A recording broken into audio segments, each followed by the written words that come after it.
के असली भाव को समझना जरूरी है। ये गीत तो देश के जल, जंगल, जमीन, हरियाली और निर्मल हवा की वंदना को समर्पित है। ये भारत की जन जन की मंगल कामना करता है कि भारत का हर नागरिक स्वस्थ रहे, सुरक्षित रहे और सम्मान के साथ जी सके। सुजलाम सुफलाम का अर्थ है, सुनिए, ऐसा देश जहां स्वच्छ और पर्याप्त जल हो, जहां नदियां जिंदा हो, बहती हो, जीवन देती हो। अध्यक्ष महोदय, लेकिन अब जरा यमुना का हाल देखिए। दिल्ली प्रदूषण नियंत्रण समिति की 2025 की रिपोर्ट बताती है कि यमुना के कई हिस्सों में बीओडी स्तर 127 mg पर लीटर है तक पहुंच चुका है, जबकि किसी जीवित नदी के लिए ये 3 mg पर लीटर से कम होना चाहिए। ये सिर्फ नदी का संकट नहीं है, ये किसान का संकट है। नमामि गंगे के नाम पर हजारों करोड़ रुपए खर्च हो गए, लेकिन सच्चाई ये है कि आज भी गंगा और यमुना के किनारे किसान मजबूरी में उसी जहरीली पानी से खेती कर रहा है। वही जहर अनाज में उतरता है और वही जहर किसान की जिंदगी को धीरे धीरे खत्म कर देता है। अध्यक्ष महोदय, जब पानी जहर हो जाएगा तो सुजलाम कैसे होगा? जब किसान बर्बाद होगा तो सुफलाम कैसे होगा? मलयज शीतलम, मलय का अर्थ है मलय पर्वत से बहने वाली ठंडी, सुगंधित, चंदन जैसी हवा जो जीवन देती है, बीमारी नहीं। आज मैं इस सदन से पूछना चाहती हूँ, क्या आज के भारत की हवा मलयज शीतलम है? नहीं अध्यक्ष जी, बस संसद से बाहर कदम रखिए, एक गहरी सांस लीजिए। ये चंदन की महक नहीं, ये जहर है जो आपके हमारे फेफड़ों में उतर रहा है।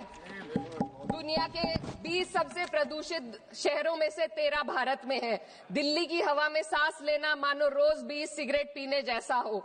भारत हर साल सर्दियों में जहरीली हवा के प्रकोप में घिर जाता है। AQI गंभीर स्तर पर आ जाता है।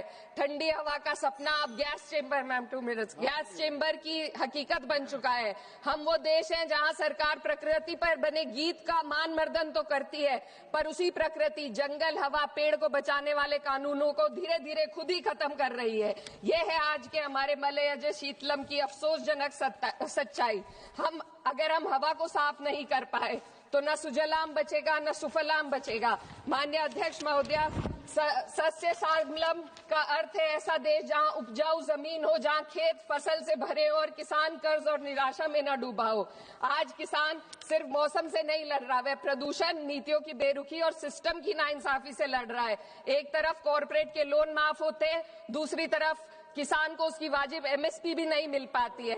आप ग्लोबल सुपर पावर बनने की बात करते हैं, लेकिन हमारी पर कैपिटा इनकम दुनिया में 136वें नंबर पर है।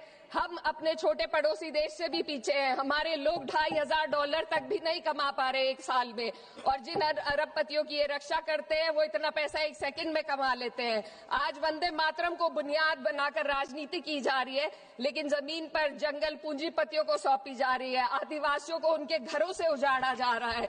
मातरम में जो मात्रा माता है वे सिर्फ मातृभूमि की वंदना नहीं, वे इस धरती की हर नारी, वे इस देश की हर बेटी, हर महिला के सम्मान की बात भी करता है। लेकिन आंकड़े अगर आप देखेंगे, NCRB की हाल की रिपोर्ट के अनुसार, मैम के अनुसार देश में हर वर्ष लगभग 30,000 से अधिक बलात्कार हो रहे हैं। यानी एक दिन में 80 से अधिक महिलाएं यौन हिंसा का शिकार होती हैं, और ये सिर्फ दर्ज मामले हैं। जब जम्मू कश्मीर की एक बच्ची हिंसक अत्याचार का शिकार होती है, जब सत्ता से जुड़े लोगों पर आरोप लगते हैं और कार्रवाई वर्षों लटक जाती है, जब उन्नाव की पीड़िता लखनऊ के दरबार में इंसाफ को लेकर अपनी जान देने पर आमादा होती है, जब बिल्किस बानो के अपराधियों का सरकार के लोग द्वारा स्वागत किया जाता है, तो ये घटनाएं वंदे मातरम की आत्मा पर चोट पहुंचाती है।